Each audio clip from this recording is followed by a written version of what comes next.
Halo, salam sejahtera, pace e bene.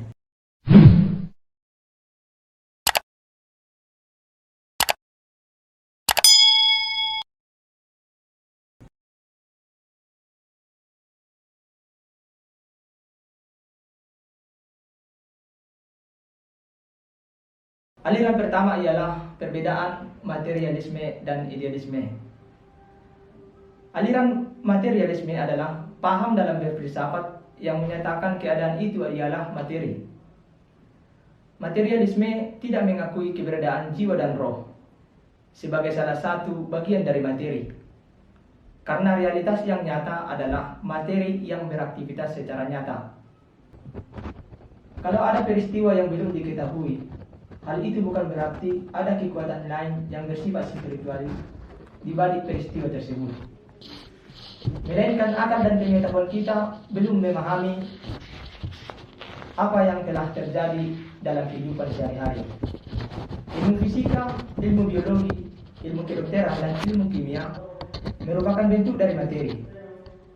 Secara biologis, keberadaan jiwa itu tergantung dari tubuh dan pengetahuan indrawi. Pandangan materialisme ialah sebuah evolusi pengertian dan hakikat pengetahuan manusia ke dalam kehidupan yang nyata. Seluruh kehidupan manusia direduksi oleh idealisme yang menjadi rohania. Ada dua cara manusia untuk mengenal diri. Pertama, pengenalan melalui indera yang disempurnakan dalam metode ilmu alam. Dan yang kedua, yaitu pengenalan melalui self-reflection yang disempurnakan oleh metode ilmu manusia. Manusia merefleksikan diri untuk mengenal dirinya sendiri sebagai makhluk rohani.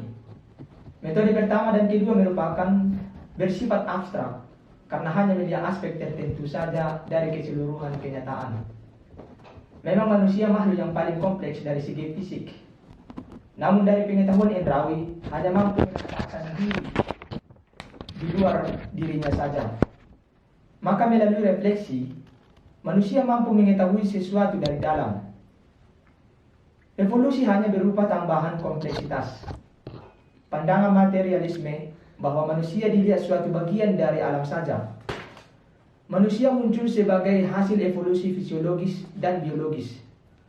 Kegiatan otak bisa dipindahkan ke mesin-mesin sebagai keunggulan manusia dalam berpikir. Dalam filsafat Marx disebut sebagai materialisme historis.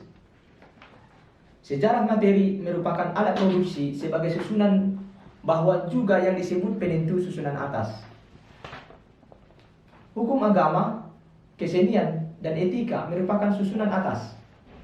Jika sistem produksi bersifat kapitalis, maka seluruh kesusunan atas juga bersifat kapitalis. Sedangkan idealisme, kebalikan dari materialisme, yang merupakan aliran filsafat yang memandang mental dan ide sebagai kunci realitas yang nyata. Istilah idealisme pertama kali dipakai dalam dunia filsafat oleh Leibniz pada awal abad ke-18.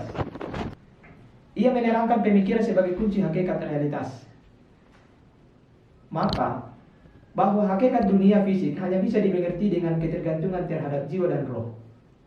Pemikiran ini diambil dari ide yang merupakan suatu sifat yang hadir dalam dunia ide.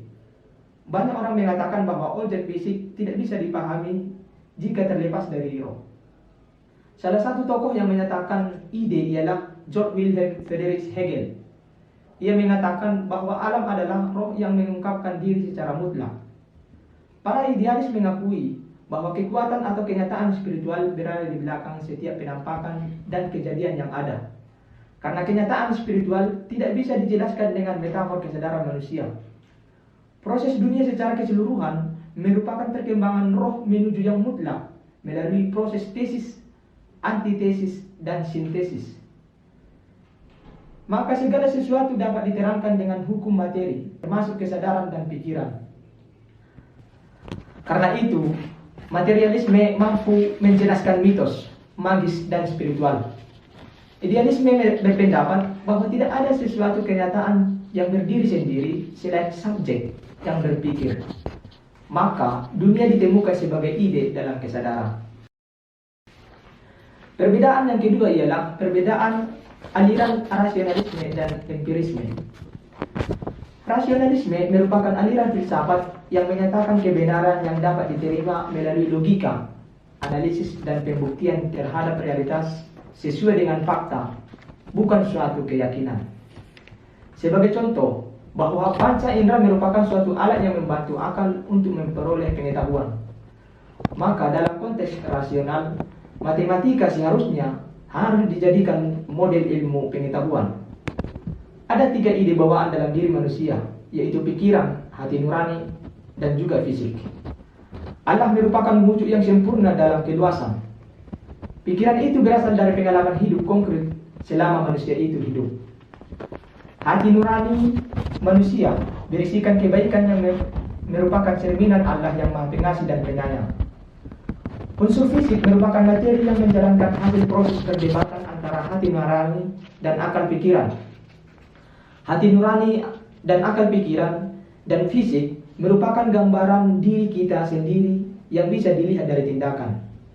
Maka dengan itu, ketiga unsur ini merupakan identitas kita secara individu. Rasionalisme percaya pada intuisi, sedangkan empirisme tidak percaya pada intuisi. Kita menjadi rasionalis jika kita mampu menjadi subjek matematika. Sedangkan empirisme merupakan suatu aliran filsafat yang menyatakan pengetahuan berasal dari pengalaman konkret dari manusia yang sebagai sudut pandang epistemologis yang merupakan sarana untuk memperoleh pengetahuan. Maka dengan itu, manusia telah memfitnah bahwa pengetahuan dalam dirinya sejak dilahirkan. Istilah empirisme ini berasal dari kata Yunani, yaitu empeirin, artinya pengalaman atau coba-coba. Suatu doktrin mengatakan bahwa empiris merupakan lawan dari rasional. Maka dengan memahami ini perlu kita tahu 2 ciri pokok empirisme, yaitu tentang makna dan tentang pengetahuan. Teori tentang makna merupakan teori asal dari pengetahuan, sedangkan teori pengetahuan menyatakan semua kebenaran adalah kebenaran. Dengan kata pengalaman yang dimaksud ialah pengalaman persepsi dengan indera yang dilengkapkan oleh akal budi yang tidak mempunyai dasar kenyataan. Untuk filsafat, masalah evolusi atau bukan tidak masuk dalam akal tanpa dasar yang cukup. Dasar yang cukup ialah Allah. Allah sebagai pencipta yang bersifat transenden dan imanen. Persoalannya bukan antara evolusi atau Tuhan. Proses evolusi membutuhkan kehadiran Allah dalam proses penciptaan. Evolusi sebagai kausalitas sekunder karena Allah hadir di dalamnya sebagai dasar penggerak.